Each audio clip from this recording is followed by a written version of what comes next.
Hi friends, welcome back to another video. Today we are going to be picking my May TBR with the trusty TBR jar. Now I have exchanged my cute little bee cup for my cute little strawberry cup. I don't know if you can really see it, it's not focusing.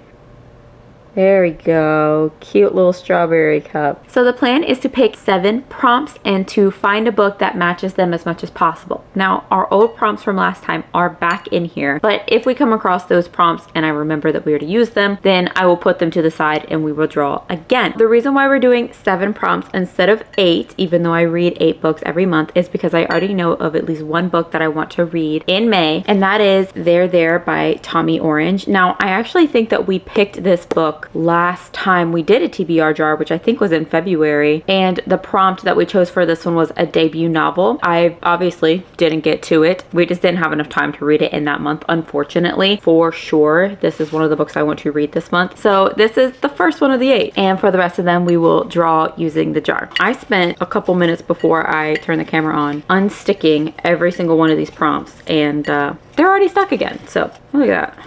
Get out. Dig around for that first prompt. The first prompt is a book with stars on the cover. This is gonna be like last time where I picked a book with mountains on the cover and then I didn't have any with mountains on the cover. Stars, stars. Okay, we have a few options for this. The first one that I found is Caraval by Stephanie Garber, and this one has one big star in the center, if you can see that. And I don't know if you can really see this. There's almost like little star-like things in the background. I don't know if that's supposed to be glitter or if it's supposed to be stars. But that is the first option. The second option has 0 stars on the cover, but it is based in space, and that is The Martian by Andy Weir. And technically, you can see the sun on his helmet right there. So there is a single star on the cover. And then the last one is also a little bit of a stretch, and that is Better Than the Movies by Lynn Painter. If you look very, very closely at this top corner, it's not focusing. Okay, maybe on the spine you can see it, that there are little tiny like star-like things right here on the cover. Those are our 3 options for a book with stars on the cover. I don't necessarily think any one of these fits the prompt exactly, but it is what we have. I know that I don't necessarily want to start Caraval right now because I'm in the middle of a lot of series, and I kind of want to finish a couple before I start another one, or at least continue some of the series before I start another one. So I think I'm gonna put this one back. Then I also don't think I'm going to pick Better Than the Movies, and the only reason why I'm not picking this one is because, in all honesty, I really just want to pick The Martian by Andy Weir. I love Andy Weir's writing. I have only read Project Hail Mary by him, but that was one of my favorite books of 2024, and I think that everyone should read it. It was such a fun sci-fi. Now I know this one isn't quite as lighthearted as Project Hail Mary, and I only know that because I have seen the movie, and the movie is a little bit intense. But that being said, I do really like Andy Weir's writing, and I am slowly getting into sci-fi a little bit more, and so I am excited to pick this one up. So we are going to add The Martian to our TBR. It is time for prompt number 2. A romance. Okay, we're gonna read a romance anyway because that is what the TBR jar has chosen. But the question is, which one? So these 2 are my romance shelves. I found 3 romance books that I would be interested in reading this month. All 3 of these are from authors that I have never read before, which is probably why they're perking my interest. The first one that is an option is When in Rome by Sarah Adams. I believe this one was also picked for one of my TBR videos, and again, it was just one of the ones that fell through the cracks, one of the ones that did not get read, or it got bumped for something else that I was mood reading instead. So that's our first option. The second option is The Love Hypothesis by Ali Hazelwood. Again, I've never read anything by Ali Hazelwood, but I feel like this is probably her most beloved book and probably a good place to start with her. Though I have a sinking suspicion that she probably will not be one of my favorite or go-to romance authors, I still want to give her a shot. And then the last one is Just Last Night by Vari McFarlane. I have been dying to read this book for, I guess, almost a year now, and I just haven't prioritized it yet. So I am excited to get into this one, and I've never read a Vari McFarlane book before either. These are our 3 options for a romance, and in all honesty, I'm kind of leaning towards The Love Hypothesis by Ali Hazelwood, just because I kind of just want to see if she's going to be one of the authors that I actually am going to like. Like, I have a feeling I'm probably going to enjoy Sarah Adams' writing and Vari McFarlane's writing, or their storytelling, just based on some of the other people that enjoy their books and some of the other content creators that enjoy their books. We tend to have more similar taste, whereas people who really love this book, I don't always align with the same taste as them. So I'm curious to see if this is going to be a once and done for me, or if I'm going to really like this author. This is gonna be the 3rd book. Prompt number 4, or 3, prompt 3, book 4, young adult. I don't actually know which ones are considered young adult on my shelf. I have a nice big stack of books that I'm pretty sure are young adult. Again, I don't actually know if all these are. The first one that is actually the biggest question mark is Powerless by Lauren Roberts. I am so excited for this book, mostly because I hear people compare this book to The Hunger Games, and I'm diehard Hunger Games. I love Hunger Games so much. One of my favorite series ever. I know that some people get a little bit upset at this book because they feel like it's copy and paste Hunger Games, but honestly, I'm kind of excited for that, and I'm kind of here for it because Hunger Games in a different flair is exactly what I'm needing in my life, mostly because I'm never gonna be able... Getting a phone call. Hello.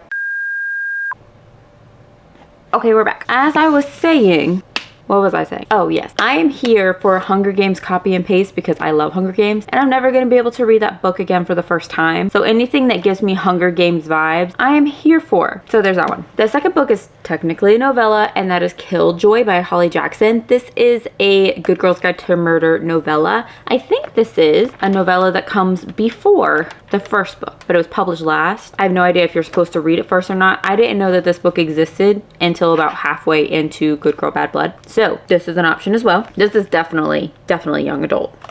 Then the third one going along with that is Greta's Dead, which is the 3rd and final book in the Good Girl's Guide to Murder series, which means we would be one step closer to finishing the series if we read either one of these. Then we have Killer Instinct by Jennifer Lynn Barnes. This is the 2nd book in the Natural series, and this is definitely young adult as well. There's also Dial A for Aunties, which is a mystery book. 90% sure this is young adult.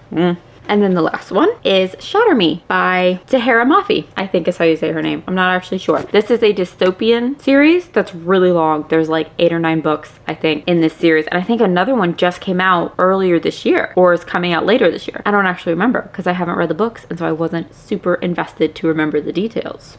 So there's this one as well. I am excited about starting this series because 1, I've heard good things about it, and 2, it's dystopian. I am a millennial. My little millennial heart grew up on dystopians in middle school and high school, and I love a good dystopian. There's nothing like it. I love them. So I'm excited to get into another series where it's dystopian. Ooh, time to eliminate some. I think I'm going to eliminate Powerless because I'm not 100% sure this is young adult. I think I'm going to eliminate Shatter Me because it's starting another series, and like I said with Caraval, I probably need to finish a few more before I start more. I think I'm going to eliminate As Good as Dead because I just read Good Girl Bad Blood in March. I kind of feel like I need to space these out a little bit so I can enjoy them and them not get old quickly. So there's these 3.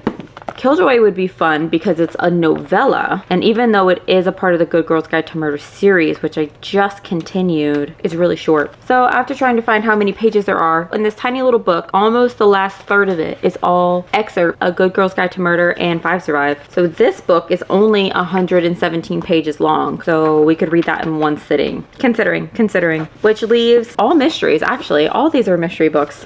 Killer Instinct is kind of long, it looks like. 375 pages for Killer Instinct, and I think 299, 300 and whatever I said before, and 117. I feel like maybe I should save this one for when I get behind on my reading challenge, which is inevitably going to happen, and I need something really quick, which leaves these 2. I think I'm gonna go with Killer Instinct by Jennifer Lynn Barnes, just because I had a really good time in the Natural series, and either way we're going to be reading a mystery, so I think I would rather continue a series than read a standalone. And I know that technically there is a sequel to Dial A for Aunties, but I've heard that it's just really not that great. So I'm counting this as a standalone because I have absolutely no intention in reading the second one. Gotta put them all back. Let's see what we come up with next. Has a male main character. Okay, I think we can do that. Maybe. I kind of have a lot that are female main characters.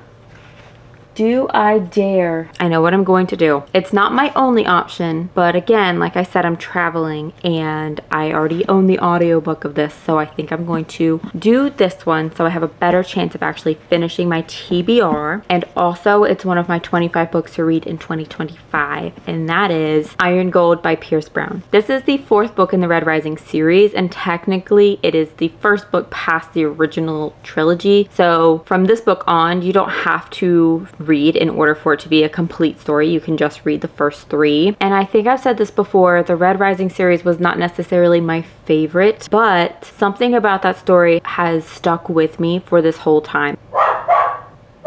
We might just have to ignore him. Now that it's been a long time, I've continued to just like really mull over the story, and it stuck with me, and I continued thinking about what happened and how it happened, which means that it was really good writing and a really good story. So for that reason, I'm going to continue this series, and I'm actually semi-excited about continuing this series. So we're gonna go with Iron Gold by Pierce Brown. I need a fantasy in here.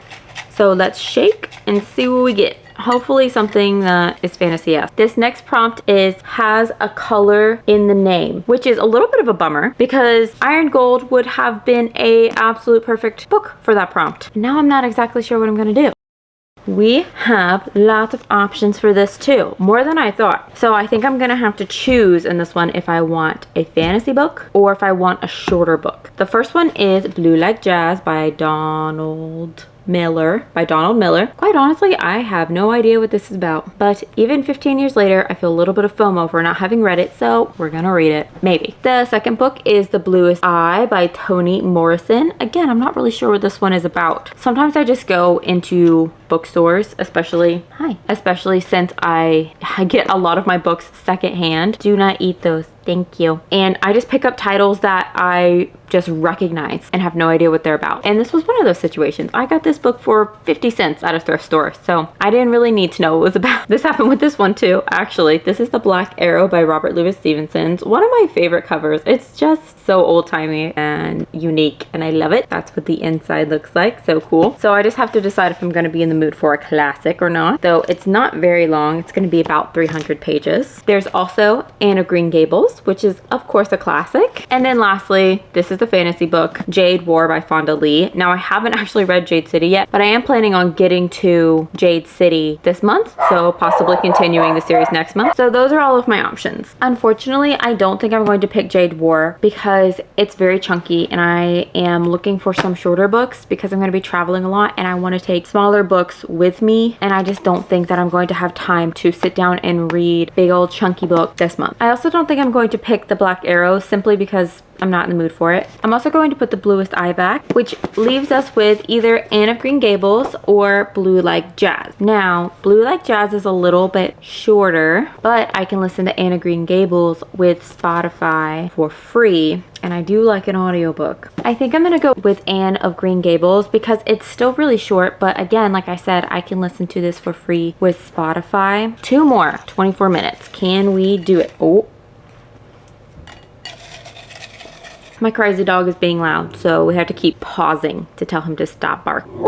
Anyway, the one that I drew right before he started barking was 4 words in the title. So again, we gotta look. I picked a couple options. These are not all the books on my shelf that have 4 letters in the title, but these are all the ones I was semi-interested in. First up, we have a returning contestant, Better Than the Movies. Then we have a Catherine Center book, which is How to Walk Away. And then lastly, and the book that I'm definitely leaning towards, is Apprentice to the Villain. This is the second book in the Assistant to the Villain series, and the first book was so fun. I loved it so much. It was satirical and it was quick-witted and it was just silly and ironic, and I absolutely loved it. Actually, I don't have any fantasy on my TBR yet, so I think I'm just gonna go ahead and choose Apprentice to the Villain. All right, last book of May. Hopefully it's something I can read on my Kindle.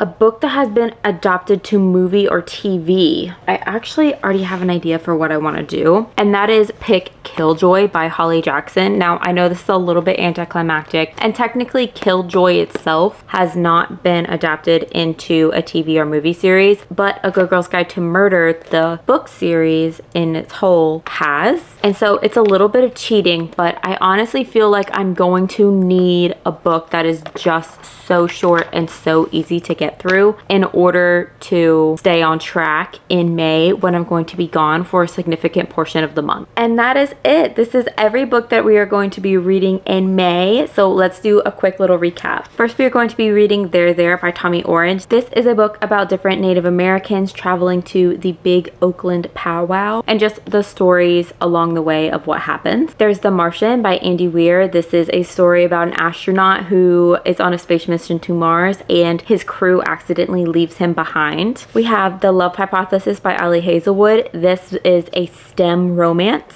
and that's literally all I know. We have Killer Instinct by Jennifer Lynn Barnes. This is the second book in the Natural series, which is a series about young adults with special abilities who solve cold cases for the FBI. We have Iron Gold by Pierce Brown, which is the fourth book in the Red Rising series, and this follows the aftermath of Morning Star. We have Apprentice to the Villain, which is the second book in the Assistant to the Villain series. This is by Hannah Nicole Mayer. And this follows the aftermath of the first book, Assistant to the Villain. We have Killjoy by Holly Jackson, which is a Good Girl's Guide to Murder novella. This technically takes place before the first book, A Good Girl's Guide to Murder. And we have Anne of Green Gables by L.M. Montgomery. I feel really good about this TBR because we are reading a classic, and this is also on the 100 book to read before you die list that Goodreads has and that I am working my way through. We also have 4 books that are continuing series that I am in the middle of: Killer Instinct, Iron Gold, Apprentice to the Villain, and Killjoy. We have 2 new authors, Ali Hazelwood and Tommy Orange, and we have one of my favorite authors, Andy Weir. And on top of that, both Iron Gold and There There are on my 25 books to read in 2025 list, so I will still be making progress on that as well. So that is it. I hope you guys enjoyed this video. Please like and subscribe if you haven't already. Thank you so much for watching. Please comment down below anything that you are currently reading, or if you have read any of these books, what your thoughts on them are. I hope you guys have a wonderful day, and I will see you guys next time.